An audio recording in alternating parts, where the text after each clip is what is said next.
जय जगन्नाथ। नमस्कार प्रिय दर्शक बंधु, मु संतोष कुमार दास आपण मोर channel Maharshi astro and vastu research को स्वागत जनाउछि। दर्शक बंधु, गत एपिसोड में आलोचना करथिले मेष राशि रो व्यक्ति मानकर मे 18 तारिख जाए 2025 मसीहा मे 18 तारिख जाए कौन कौन शुभ फल रहइबो कि अशुभ फल से कथा में आलोचना करथिले। आज रो एपिसोड में आलोचना करबा मे 18 तारिख पर मार्च 29 एवं मे 18 तारिख पर मेष राशि व्यक्ति मानकर डिसेम्बर जाए 2025 डिसेम्बर जाए कौन कौन शुभ अशुभ फल से कथा में आलोचना करबा। गत एपिसोड में देखते शनि थिले कौ राशि रे आपनकर कुंभ राशि रे थिले को जाए मार्च 28 तारिख जाए मार्च 29 तारिख शनि पळे आसिले कोठी की आपनकर मीन राशि की बुझि पाले कि तण हमें जानिले जे एटा हला द्वादश हब मेष राशि व्यक्ति मानकर द्वादश हब ये एकादश दशम नवम अष्टम सप्तम षष्ठ पंचम चतुर्थ तृतीय द्वितीय बुझि पाले कि तेणु एठी देखंतु मार्च 28 तारिख जे शनि एकादशाधिपति थिले किंतु मार्च 28 पर मार्च 29 तारिख शनि द्वादशाधिपति हे गेले बुझि पाले कि मेष राशि व्यक्ति मान बृहस्पति आपनकर मे 14 जाए आपनकर थिले को राशि रे वृष राशि रे मे 13 तारिख जाए मे 14 आपनकर मिथुन राशि पळे तृतीयाधिपति हे गेले बृहस्पति द्वितीयाधिपति तले तृतीयाधिपति थिले राहु आपनकर को राशि रे थिला मे 17 तारिख जाए आपनकर राहु थिला को राशि मीन राशि रे राहु पुणी पळे आसिला कुंभ राशि के एकादशाधिपति द्वादशाधिपति थिला राहु एकादशाधिपति हे गेला केतु षष्ठाधिपति थिला केतु पंचमाधिपति हे गेला। ये तो पंचमाधिपति न षष्ठाधिपति न माने छाया ग्रह ये पंचमाधिपति रवि एकादशाधिपति हेले शनि किंतु एमाने शनि एवं एमाने एकादश राहु एकादश रहला केतु पंचम रहला राहु द्वादश रहउतला एकादश पळेला केतु षष्ठ थिला अपना पंचम एमाने क्लॉकवाइज बोलते अन्य ग्रह माने एंटी क्लॉकवाइज बोलते माने क्लॉकवाइज बोलते बुझि पाले गला। आमे देखिबा जे मार्च 27 पर कौन फल रहइबो ना शनि जेहेतु आपनकर द्वादश भाव रे बसिले एवं मंगलकर शत्रु एवं गोटे शत्रु राशि रे बसिले शत्रु घरे बसिले बृहस्पति होचन शनिकर शत्रु तेणु शत्रु घरे बसिले आपण केबे भावंत द्वादश घरे आपन शुभ फल किए शनि आपन शुभ फल देबे काहे आमे द्वादश घरु आमे व्यय कथा विचार शनि प्रचुर व्यय करे आपनकर मार्च 29 पर आपनकर प्रचुर पैसा खर्च प्रचुर अर्थ खर्च करेबे किए से शनि है ना मेष राशि व्यक्ति मान आप जानतु मेष राशि व्यक्ति माने मार्च 29 तारिख पर आप बहुत पैसा खर्च करेंगे तापर आप देखते आउ गोटे कथा शनि जेहेतु आपनकर जिते मीन राशि रहिले आपनकर मेष राशि व्यक्ति मानकर 7.5 आरंभ होला बुझिला मार्च 29 तारिख ठारू मेष राशि व्यक्ति मानकू शनि 7.5 आरंभ हैला। आमे शनि 7.5 केमिति हिसाब करछि गोटे देखंतु मु शनि 7.5 पर गोटे कहितली एपिसोड गोटे करितली बकरी शनि रे बकरी शनि बकरी ग्रह पर गोटे एपिसोड आदरम कहितली अपन शनि वर्तमान को राशि रे शनि वर्तमान अछंती वर्तमान शनि तो जिबे मार्च 29 तारिख रे मीन कोले वर्तमान शनि को राशि रे अछंती शनि वर्तमान कुंभ राशि रे अछंती तेणु कुंभ राशि की 7.5 हैला कुंभ राशि रे शनि जदर कुंभ राशि 2.5 वर्ष भोग करेले बुझि पाले कि कुंभ राशि की शनिकर भोग रहला 2.5 वर्ष आपनकर शनि जो घरे रुहंती ता पूर्व घर को 2.5 वर्ष ता पर घर को ता पूर्व घर को 2.5 वर्ष ता पर घर को 2.5 वर्ष भोग करांती तो मकर राशि पई 2.5 वर्ष एवं मीन राशि पई 2.5 वर्ष बुझि पाले कि एमती 7.5 वर्ष तेणु शनि आपनकर एठी 2.5 वर्ष मकर राशि रे वर्तमान अछि कुंभ राशि जो कुंभ राशि रे अछंती 2.5 वर्ष आपण देखिले को राशि की मीन राशि के 2.5 वर्ष देखिले ताने मीन राशि शनि 7.5 चली तापरे मार्च 29 की आपण पळे आसले कोठी की रहिबे मीन राशि रे 2.5 वर्ष थिले पुणी 2.5 वर्ष भोगरे 5 वर्ष पुणी जतो पळे आसी आपनकर मेष राशि पुणी 2.5 वर्ष पूर्व राशि की देखिले तेणु 7.5 वर्ष हैला बुझला से शनि 7.5 समस्ते कहते है तेणु मार्च 29 तारिख बेलू शनि पलि आसिले आपनकर को राशि की मीन राशि की पलैले मेष राशि की शनि 7:30 आरंभ है शनि आपनकर खर्च घरे बसिले शनि आपन तलितलांत करदेवे ये समय शनि बहुत पैसा आपन खर्च करे बहुत पैसा खर्च करेंगे तापर शनि एठी बसी आपन धन घर संचय घर देखले परिवार संगे आपन उत्तम संपर्क रखिदेवे ना परिवार लोक मान सहित आपन मनोमालिन्य रहिबो आपन कथा गुड़ा सब धन गोटी आपन संचय करदेवे ना जहाँ संचित धन आपन सेतक विषय व्यय करेंगे जहाँ आपन पैसा पैसा रखिथे से सब संचित धन आपन व्यय करेंगे कहीं शनि तृतीय दृष्टि आपन धन घर को देखिले है बसिले खर्च घरे संचय घर दृष्टि देले परिवार संगे उत्तम संपर्क रहिबो नाही आपन कथावार्ता भी ठीक रहिबो नाही अभावटा देखिदेला आपन चिड़चिड़ा स्वाभाविक कथावार्ता गुड़ा शुरू करिवे तेणु परिवार संगे आपन बंधु बांधव संगे परिवार संगे समाज संगे कहा संगे आपन भल संपर्क रहिबो नाही हैला एवं द्वितीय कथा आपन संचित पैसा भी व्यय करेबे तापर शनि को घर दृष्टि देले आपनकर द्वादश बसी षष्ठ घर को दृष्टि देले बुझिपारे कि जेहेतु षष्ठ घर को दृष्टि देले आपनकर निश्चित भाव में शनि कौन करेंगे गुप्त शत्रु आपनकर बहुत से सृष्टि करेंगे जेहेतु शनि होचंती आपनकर भूमि कारक भूमि जानवाहन गाड़ी घोड़ा ये सब कारक शनि जेहेतु आप षष्ठ घर दृष्टि देले आपन निश्चित भाव में झगड़ा झांटी हम कौन जगह बाड़ी झगड़ा झांटी हम मार्च 28 पर बुझे मार्च 28 मुझे गोटे फल कही मार्च 28 पर है डिसेम्बर जे आपनकर मेष राशि तो शनि 7.5 चलला शनि का 2.5 वर्ष 2.5 वर्ष यही दंड दे चलिए शनि तेणु जेहेतु षष्ठ भाव देखले निश्चिंत भाव जमी बाड़ी आपनकर थाना फांडी जाए कथा जीव केस को सब बाड़ी आपटा जमी बाड़ी संख्या निश्चिंत भाव द्वंद्व उपजीव है एवं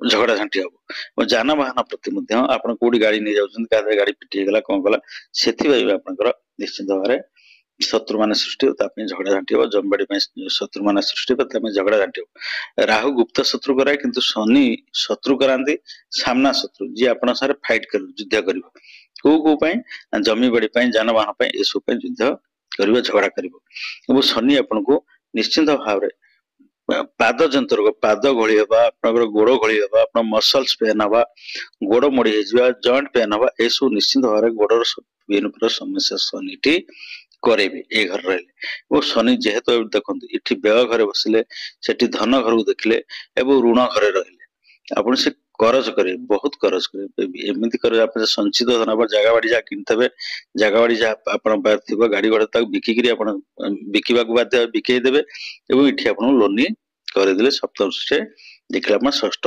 भाव को शनि दशम दृष्टि को भाव देखले आप नवम भाव को देखिले जेहेतु शनि आप दशम दृष्टि नवम भाव को देखले भाग्य घरटा देखिले तेणु ये निश्चिंत भाव आप कौन हम बापा सहित मनोमालिन्य सृष्टि हम बापा सहित भल संपर्क रहा बापा संगे उत्तम संपर्क शनि करदेव ना बुझिपारे कि तेणु शनि यही सब समस्या सृष्टि है बृहस्पति पाखक आसवा बृहस्पति को घर को देखले ना बृहस्पति बसिले आप तृतीय भाव में सान भाई भौणी मैंने आपको सहयोग करेंगे सान भाई भौणी ठार आप आश्वासना पाइबे जेहेतु आप परिस्थिति खराब हो जाए सान भाई भौणी मैंने आपको भल कोऑपरेट करेंगे बुझिपारे कि अपना परिवार लोग सान भाई भौणी मैंने आपको कोऑपरेट करेंगे आप साहस देवे आप शक्ति देवे बुझिपारे कि हारास करदेवे ना तापर बृहस्पति पंचम दृष्टि आप सप्तम भाव को देखले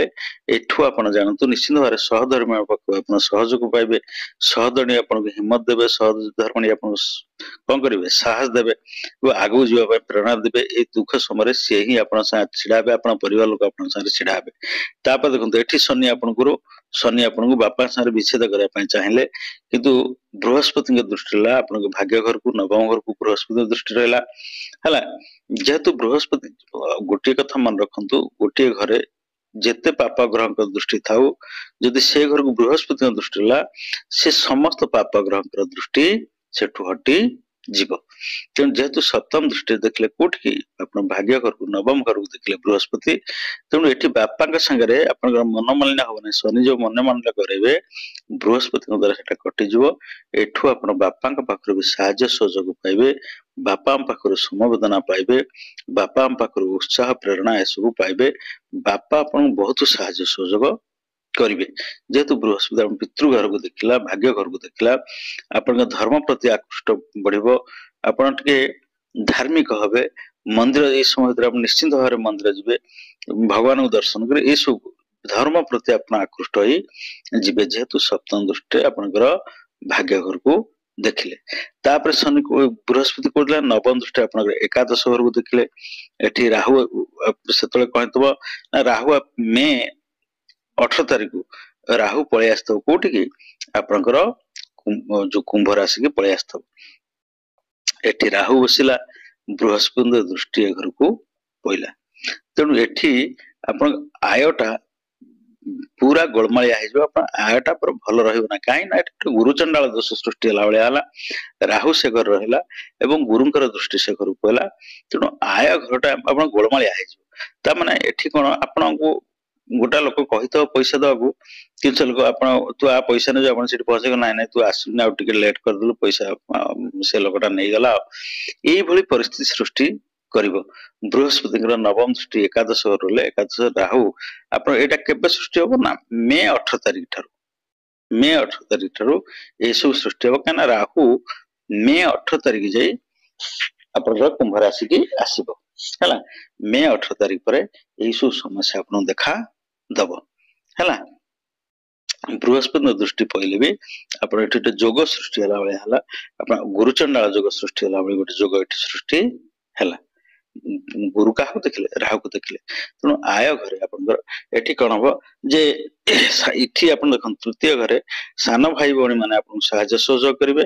କିନ୍ତୁ ଆପଣଙ୍କର ଯଦି ବଡ ଭାଇ ଭଉଣୀ ଥାନ୍ତି ସେମାନେ କଣ କରିବେ ମାନେ ସେମାନେ ଆପଣଙ୍କ ସାଙ୍ଗରେ କପଟ କରିବେ, ସେମାନେ ଆପଣଙ୍କୁ ସେତିକି ସାହାଯ୍ୟ ସହଯୋଗ କରିବେ ନାହିଁ ହେଲା।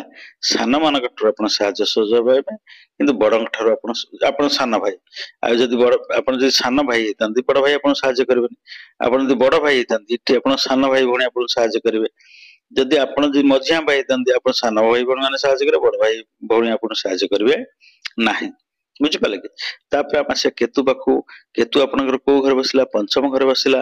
ଯେହେତୁ କେତୁ ପଞ୍ଚମ ଘରେ ବସିଲା, ମେ 18 ତାରିଖ ଠାରୁ ଆପଣଙ୍କର କଣ ହବ ପିଲାମାନଙ୍କ ସହ ଭଲ ସମ୍ପର୍କ ହବ ନାହିଁ। ପିଲାମାନଙ୍କ ପାଇଁ ଆପଣ ଚିନ୍ତିତ ରହିବେ, ପିଲାମାନଙ୍କ ଠାରୁ ଆପଣ ଅଲଗା ରହିବେ। ବୁଝିପାରିଲେ କି? ଏସବୁ ସମସ୍ୟା କରେଇବ। ଆଉ ଯଦି ଛାତ୍ର ମାନେ ହେଇଥାନ୍ତି ଏ ସମୟ ଭିତରେ ଆପଣ ସଫଳ ହେବେ ନାହିଁ। ଆପଣ ସଫଳ ହେବେ ନାହିଁ ମାନେ କଣ? ଆପଣ ଯୋଉ ଅନୁସାରେ ପରିଶ୍ରମ କରୁଥିବେ ସେ ଆଶାନୁରୂପ ଫଳ ଆପଣଙ୍କୁ ମିଳିବ ନାହିଁ ହେଲା। ପରିଶ୍ରମ ଅନୁସାରେ ଶିକ୍ଷା ପାଇଁ ଆପଣ ଯୋଉ ଉଚ୍ଚ ଶିକ୍ଷା ପାଇଁ ଆପଣ ଯୋଉ ଚେଷ୍ଟା କରୁଛନ୍ତି, ଯୋଉ ପରିଶ୍ରମ ଆପଣଙ୍କର ସେ ପରିଶ୍ରମ ମୁତାବକ ଫଳ ଆପଣଙ୍କୁ ମିଳିବ ନାହିଁ। ତାପରେ କେତୁ ଦେଖିଲା କୋଉ ଘରକୁ? ଭାଗ୍ୟ ଘରକୁ କେତୁ ଦେଖିଲା। କିନ୍ତୁ କେତୁ ଭାଗ୍ୟ ଘରକୁ ଦେଖିଲେ ଆପଣ ଯୋଉ ବାପା ପୁଅ ଭିତରେ ଅଲଗା ଅଲଗା କରିବ କଥା ସେଟା କରେଇ ପାରିବ ନାହିଁ। କାହିଁକି ନା ଯେହେତୁ ବୃହସ୍ପତି ଦୃଷ୍ଟି ନବମ ଭାବ ଦେଖିଲା। କିନ୍ତୁ ଯଦି ବୃହସ୍ପତିଙ୍କ ଦୃଷ୍ଟି ନଥାନ୍ତା ତାହେଲେ କେତୁ ଏଠି ବସିକିରି ନିଶ୍ଚିନ୍ତ ଭାବରେ ଏଠି ବିଭ୍ରାଟ ସୃଷ୍ଟି କରିଥାନ୍ତା, ବାପ ପୁଅରେ ଅଲଗା ଅଲଗା କରି ଦେଇଥାନ୍ତା। କିନ୍ତୁ ବୃହସ୍ପତିଙ୍କ ଦୃଷ୍ଟି ହେଲା ନବମ ଭାବକୁ, ଏଟା ହେଲା ଧନୁ ରାଶି, ବୃହସ୍ପତି ନିଜ ଘର। ତେଣୁ ଏ ଘରେ ସେ ପାୱାରଫୁଲ ରହିଲା, ଆଙ୍କ ଦୃଷ୍ଟି ପାୱାରଫୁଲ ଦୃଷ୍ଟି ରହିଲା। ତେଣୁ ଏ ଘରେ କୌଣସି ପ୍ରକାର ବିଘ୍ନ ଘଟିବ ନାହିଁ, ବରଂ ବାପାଙ୍କଠୁ ଆପଣ ବହୁତ ସାହାଯ୍ୟ ବହୁତ ହିମ୍ମତ ଦେବେ। ବାପା ଏଇ ସମୟ ଭିତରେ ବାପା ଆପଣଙ୍କୁ ଯେମିତି କହନ୍ତି ମେରୁଦଣ୍ଡ ହେଇ ପ୍ରକୃତ ବାପା ହେଇ ଛିଡା ହେବେ ଏଇ ସମୟରେ ଆପଣଙ୍କ ପାଇଁ ହେଲା। ଯଦି ବାପା ଆପଣ ଥାନ୍ତି, ବାପା ନିଶ୍ଚିନ୍ତ ଆପଣ ବାପା ଯେମିତି ପୁଅ ପାଇଁ କରେ ସେଇଭଳି ସେ କର୍ତ୍ତବ୍ୟ ଅଛି, ସେତେବେଳେ ସେଇଭଳି ସେ ଆପଣଙ୍କୁ ସାହାଯ୍ୟ ସହଯୋଗ କରିବେ। ତାପରେ କେତୁ କୋଉ ଘରୁ ଦେଖିଲା? କେତୁ ଆପଣ ଏକାଦଶ ଘରୁ ଦେଖିଲା। ବୃହସ୍ପତି ଏକାଦଶ ଘରୁ ଦେଖିଲା, ରାହୁ ରହିଲା, କେତୁ ଦେଖିଲା ସେଇ ଘରକୁ। ତେଣୁ ଏ ଘରେ ଆୟ ଘରେ ଆପଣଙ୍କର ବହୁତ ଦ୍ୱନ୍ଦ୍ୱ ଦବ। ଆପଣ ଧାର ନେଇଥିବା ଲୋକ ପଇସା ଫେରେଇବନି, ଆପଣ ଆଜି ଆସ କାଲି ଆସ କହି ଦୌଡିବ। ଏଇ ସବୁ ସମସ୍ୟା ସୃଷ୍ଟି ହବ କୋଉଠି? ଆପଣଙ୍କ ଆୟ ଘରେ। ବୁଝିପାରିଲେ କି?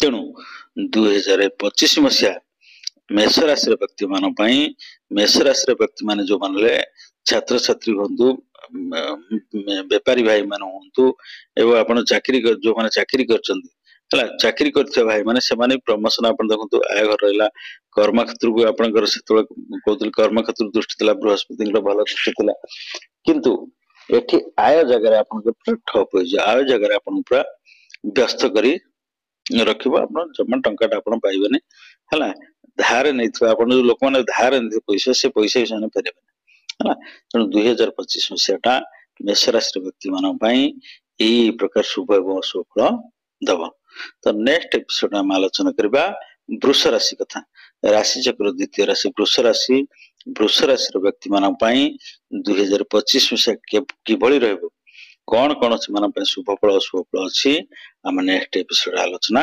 କରିବା।